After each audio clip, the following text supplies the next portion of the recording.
यानी कि शांति का प्रस्ताव रखने जा रहे हैं डोनाल्ड ट्रंप। और अलग अलग जो देश है वो देश भी हॉर्मोन्स को रीओपन करने की बात कर रहे हैं। सो दोस्तों, बड़े लंबे समय के बाद इन्वेस्टर्स के लिए कुछ अच्छी खबरें मार्केट में सामने आया है और ऐसा अब लगने लगा है कि बहुत ही जल्द शेयर बाजार में कुछ बड़ा हो सकता है। क्यों मैं ऐसा बोल रहा हूं, इसके पीछे क्या रीजन है, उन रीजंस को आज की वीडियो में डिटेल में बात करने वाले हैं। साथ ही साथ वार से रिलेटेड क्या अपडेट है, यानी कि ईरान और यूएस के बीच जो वार चल रहा था, सीज फायर वगैरह तो हो गया, अभी उसका क्या अपडेट निकल कर आया है उसके बारे में डिटेल में बात करने वाले हैं। साथ ही साथ हिस्टोरिक ट्रेड डील, यानी कि मोटा मोटी 16 साल के बाद एक ट्रेड डील, बहुत बड़ा ट्रेड डील हो चुका है। अब उसका क्या क्या इंपैक्ट हमारे शेयर बाजार में पड़ सकता है उसके बारे में भी डिटेल में बात करेंगे। आईटी सेक्टर से रिलेटेड बात करेंगे और Q4 का रिजल्ट का सिलसिला चल रहा है, उसके बारे में भी इस वीडियो में डिटेल में बात करने वाले हैं। तो फुल पैकेज वीडियो है, वीडियो को एंड तक जरूर देखिएगा। तो चलिए करते हैं वीडियो की शुरुआत। तो शुरू करते हैं वार का अपडेट के साथ। अब देखो, जैसा कि हमें पता था कि ईरान और यूएस के बीच मीटिंग होने वाला था, यानी कि दूसरी बार मीटिंग होने वाला था। तो ये जो मीटिंग है वो अनफॉर्चुनेटली कैंसिल हो गया था। क्यों कैंसिल हो गया था? क्योंकि डोनाल्ड ट्रंप, यहां पे आप देख सकते हो, Trump says he has cancel US official trip to Pakistan for Iran talks, यानी कि डोनाल्ड ट्रंप ने ये दूसरी बार वाला जो मीटिंग है उसको भी कैंसिल कर दिया था। अब डोनाल्ड ट्रंप ने इसीलिए इस मीटिंग को कैंसिल कर दिया क्योंकि इसके पीछे रीजन था भैया Iran foreign minister Araghchi returns to Islamabad after diplomatic engagement in Oman. यानी कि देखो, पाकिस्तान के इस्लामाबाद में दूसरी बार अमेरिका और ईरान मिलने वाले थे, मीटिंग करने वाले थे और ये जो वार है इसको खत्म करने वाले थे। तो ईरान का जो फॉरेन मिनिस्टर है वो ऑलरेडी पाकिस्तान के इस्लामाबाद में पहुंच गया था। अब डोनाल्ड ट्रंप को ये लग रहा था कि भैया वो तो पहुंच गए हैं, अब मैं भी जाऊंगा वहां पे मीटिंग वगैरह करके वार को दी एंड कर दूंगा। लेकिन क्या पता क्या हो गया, ईरान का जो फॉरेन मिनिस्टर है इस्लामाबाद पहुंचने के बाद वहां से कुछ बिना बोले ही, यानी कि बिना मीटिंग को अटेंड किए ही इस्लामाबाद से डायरेक्ट ओमान में पहुंच गए। समझ गए ना? यानी कि ये जो व्यक्ति है ईरान का फॉरेन मिनिस्टर, ये इस्लामाबाद गए तो थे ट्रंप से बात करने, लेकिन वहां पे बिना मीटिंग को अटेंड किए ही वहां से सीधा ओमान में चले गए। इसके वजह से डोनाल्ड ट्रंप गुस्से में आकर भैया डोनाल्ड ट्रंप ने क्या कहा कि ये जो मीटिंग है उसको कैंसिल कर दिया। अब इसके पीछे बहुत सारे रीजंस बताया जा रहा है। ईरान के जब मिनिस्टर से पूछा गया कि आपने ऐसा क्यों किया, बिना मीटिंग को अटेंड किए क्यों चले गए, तो ईरान ने कहा कि अमेरिका हमारे कंडीशंस को नहीं मान रहा है, जिसकी वजह से हम लोग मीटिंग को अटेंड नहीं किया। अब वही चीज डोनाल्ड ट्रंप से पूछा गया कि आपने क्यों कंडीशंस को नहीं माना, तो डोनाल्ड ट्रंप की तरफ से फिर उसका काउंटर आंसर ये आ रहा है कि ईरान हमारे कंडीशंस को नहीं मान रहा है, इसलिए हम लोग उसके कंडीशंस को नहीं मान रहे हैं। तो कहीं ना कहीं ये जो दोनों देश है, इन दोनों देशों के बीच कुछ दिनों से मनमुटाव चल रहा था। अब इसी के बीच अभी का ताजा खबर ये है, अब तक जो हुआ वो तो आपने समझ लिया।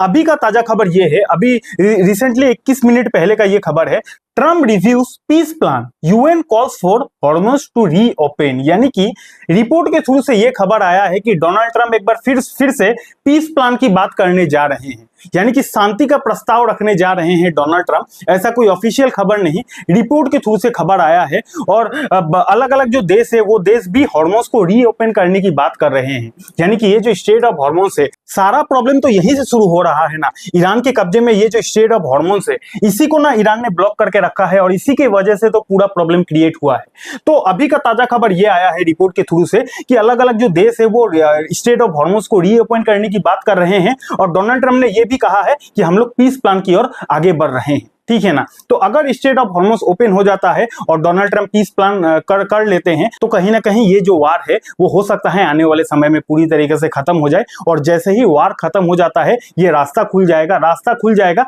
तो कहीं ना कहीं सिचुएशन जो है धीरे धीरे फिर से पहले की तरह हो जाएगा और क्रूड ऑयल का जो रेट है फिर से गिरने लगेगा। ठीक है, अभी देखो, अभी कोई फाइनल खबर नहीं आया है, रिपोर्ट के थ्रू से सारा खबर आया है। अब देखते हैं आने वाले समय में क्या चीज होता है। उसके बाद अगर बात किया जाए तो मैंने कहा था कि मोटा मोटी 16 साल के बाद इंडिया के साथ एक ट्रेड डील हुआ है। कौन से देश के साथ ट्रेड डील हुआ है? तो वो देश है भैया न्यूजीलैंड।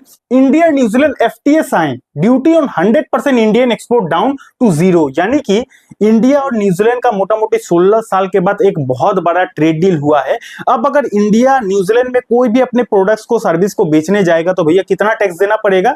0% का टैक्स देना पड़ेगा, क्योंकि 100% एक्सपोर्ट जो है न्यूजीलैंड ने वहां पे फ्री कर दिया है। ये बहुत बड़ा अपॉर्चुनिटी क्रिएट करेगा, क्योंकि अभी मैं यहाँ पे डिटेल आपको पढ़ के नहीं बता सकता, थोड़ा शॉर्ट में आपको बता दूं कि काफी सारा बिजनेस का जो अपॉर्चुनिटी है हमारे हमारे इंडियन कंपनीज के लिए खुल चुका है, जैसे कि टेक्सटाइल हो गया, प्लास्टिक बनाने वाले अलग अलग कंपनी हो गया, इलेक्ट्रॉनिक गैजेट बनाने वाली अलग अलग कंपनी हो गया। ये सारा कंपनी अब न्यूजीलैंड में जाकर आराम से बिजनेस कर सकती है और न्यूजीलैंड गवर्नमेंट को 1 रुपया भी इन कंपनीज को टैक्स नहीं देना पड़ेगा। तो कहीं ना कहीं हमारे इंडियन कंपनीज को इससे बहुत ज्यादा बेनिफिट हो सकता है। तो ये जो हिस्टोरिक ट्रेड डील है, इसका भी इंपैक्ट जो है लॉन्ग टर्म में हमारे इंडियन शेयर मार्केट में दिख सकता है। उसके बाद यहाँ पे आप देख सकते हो, India New Zealand FTA sign $20 billion investment, 5000 visas and duty free access inside the historic trade deal. यानी कि न्यूजीलैंड भी अब हमारे देश इंडिया में काफी ज्यादा पैसा इन्वेस्टमेंट करने वाले हैं। अब इससे क्या होगा कि हमारे कंपनी को तो बेनिफिट होगा ही साथ जॉब्स भी बहुत ज्यादा क्रिएट होने वाला है। तो कहीं ना कहीं ये जो हिस्टोरिक ट्रेड डील है,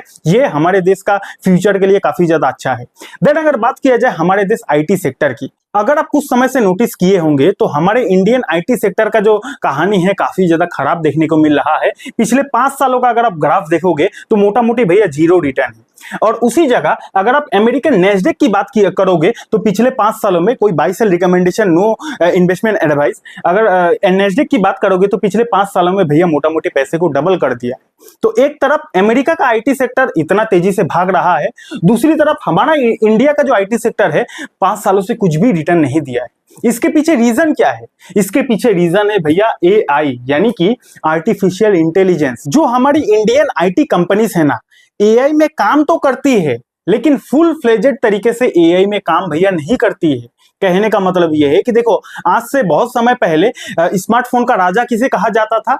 नोकिया को स्मार्टफोन का राजा कहा जाता था। लेकिन आज के डेट में नोकिया को कोई नहीं जानता है। क्यों नहीं जानता है? क्योंकि नोकिया ने समय के हिसाब से खुद को बदला नहीं था। इसके वजह से नोकिया को आज के डेट में कोई नहीं जानता है, जबकि नोकिया एक समय स्मार्टफोन का राजा हुआ करता था।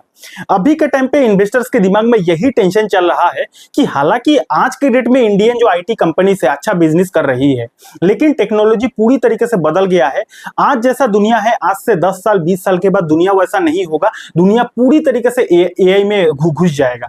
तो जबकि दुनिया पूरी तरीके से एआई में घुस जाएगा और अभी तक हमारे इंडियन आईटी कंपनी, एक कंपनी ने भी एआई से रिलेटेड अच्छी तरीके से काम नहीं शुरू किया है, जिसके वजह से बड़े बड़े इन्वेस्टर्स के दिमाग में ये टेंशन चल रहा है कि कहीं ना कहीं इंडियन आईटी कंपनी ये एआई की रेस में सर्वाइव कर पाएगा या फिर नहीं कर पाएगा। क्योंकि इंडियन आईटी कंपनी अभी भी एआई से रिलेटेड उतना फुल फ्लेजेड तरीके से काम नहीं कर पा रही है। और उसी जगह अमेरिकन नेस्डेक इसीलिए भाग रहा है क्योंकि अमेरिका का जो टेक वाली कंपनी है पूरी तरीके से एआई में भैया घुस चुका है। अभी रिसेंटली एक बहुत बड़ा खबर आया है, यहाँ पे आप देख सकते हो, एंथ्रोपिक, ये अमेरिका का एआई से रिलेटेड काम करने वाला बहुत बड़ा टेक्नोलॉजी का कंपनी है। हालांकि आज ये बहुत बड़ा कंपनी बन गया है, लेकिन आज से 5 साल पहले ये कंपनी इतूसा था। तो एंथ्रोपिक एक बहुत बड़ा अमेरिका का एआई से रिलेटेड बिजनेस करती है कंपनी है, जिसने माइथोस इसको ऐसे समझ लो कि एआई का एक टेक्नोलॉजी बनाया है। यानी कि एंथ्रोपिक नाम का कंपनी ने माइथोस एक एआई का टेक्नोलॉजी बनाया है। अब ये माइथोस काम क्या करता है? माइथोस एक ऐसा टेक्नोलॉजी है, जो टेक्नोलॉजी भैया बड़े बड़े कंपनी में अगर कोई बग वगैरह चलता है ना, होता है ना, अगर आप कोई बहुत बड़ा कंपनी रन कर रहे हो, उसमें काफी ज्यादा सॉफ्टवेयर वगैरह होता है, उन सॉफ्टवेयर में कई बार बग चलता है, तो वो जो बग है उसको एक चुटकी में सॉल्व कर देता है। कौन सॉल्व कर देता है? ये जो माइथोस है टेक्नोलॉजी, एआई का न्यू टेक्नोलॉजी है, वो सॉल्व कर देता है। समझ गए ना? तो रिसेंटली बहुत बड़ा खबर निकल कर आया है, cloud Mythos preview, Anthropic finds 27-year-old bug in open BSB. यानी कि ओपन बीएसबी का 27 साल पुराना एक बग था। समझना ध्यान से, ओपन बीएसबी का एक 27 साल पुराना बग था, जो बग जो है वो सॉल्व ही नहीं हो रहा था। लेकिन भैया माइथोस ने क्या किया? उसको चुटकी में 27 साल पुराना जो बग है उसको सॉल्यूशन कर दिया है। तो समझ रहे हो, जो बड़े बड़े सॉफ्टवेयर से रिलेटेड बग वगैरह आता है, वो बग कई बार उसको सॉल्व करने में डिकेट्स लग जाता है। वो जो डिकेट्स वाला काम है,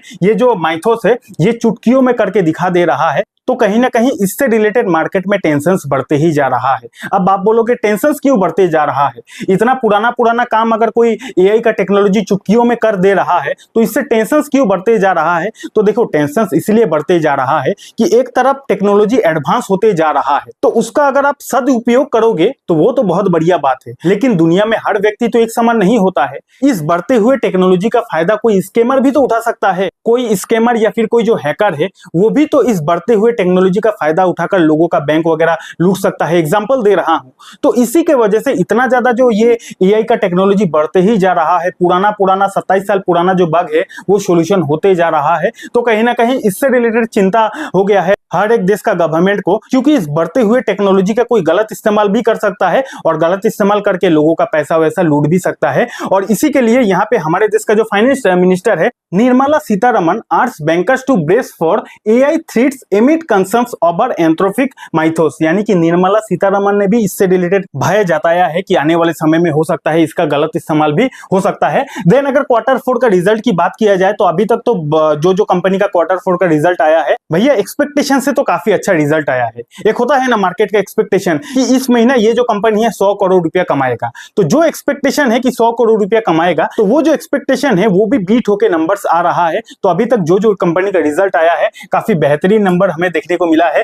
क्रूड ऑयल की बात किया जाए तो क्रूड ऑयल का भाव मोटा मोटी अभी के टाइम पे 110 111 चल रहा है। बात अगर डॉलर टू आईएनआर की बात किया जाए तो यहाँ पे कहानी कुछ गड़बड़ मेरे को दिख रहा है, क्योंकि एक बार फिर से 95 लेवल को टच करने जा रहा है इंडियन रुपीस का वैल्यू डॉलर के कंपैरिजन में। तो ये चीज बिल्कुल भी हमारे मार्केट के लिए सही नहीं है। गोल्ड की बात किया जाए तो गोल्ड के इन्वेस्टर्स तो भैया काफी ज्यादा बोर हो रहे होंगे, क्योंकि गोल्ड में काफी समय हो गया कोई भी हलचल हमें ना ऊपर की तरफ ना नीचे की तरफ हमें देखने को नहीं मिल रहा है। और जो मार्केट है वो ऐसे ही चलता है। कोई भी चीज अगर आपको काफी कम समय में काफी ज्यादा पैसा कमा कर देता है उसके बाद बहुत ही समय आपको वो बोर भी कर सकता है। तो वही अभी के टाइम पे गोल्ड का कहानी है। बहुत पैसा छापा है गोल्ड इन्वेस्टर ने, जो लोगों ने काफी समय पहले इन्वेस्ट किया था, तो अभी तो उनके लिए कहीं ना कहीं बोर्डिंग वाला दिन आना तय है। उसके बाद एफएसडीएस की एक्टिविटी की बात किया जाए तो भैया एफएस लगातार अपना काम करते ही जा रहा है, यानी कि एफएस लगातार जो बिकवाली है वो करते ही जा रहा है। तो कुल मिलाकर फाइनल कंक्लूजन इतना ही बोलूंगा कि सबसे पहले अगर वार की बात किया जाए तो डोनाल्ड ट्रंप की तरफ से कहीं ना कहीं एक स्टेटमेंट आया है कि वो पीस डील करना चाहते हैं, यानी कि शांति का प्रस्ताव वो रखना चाहते हैं। रिपोर्ट के थ्रू से ये खबर आया है।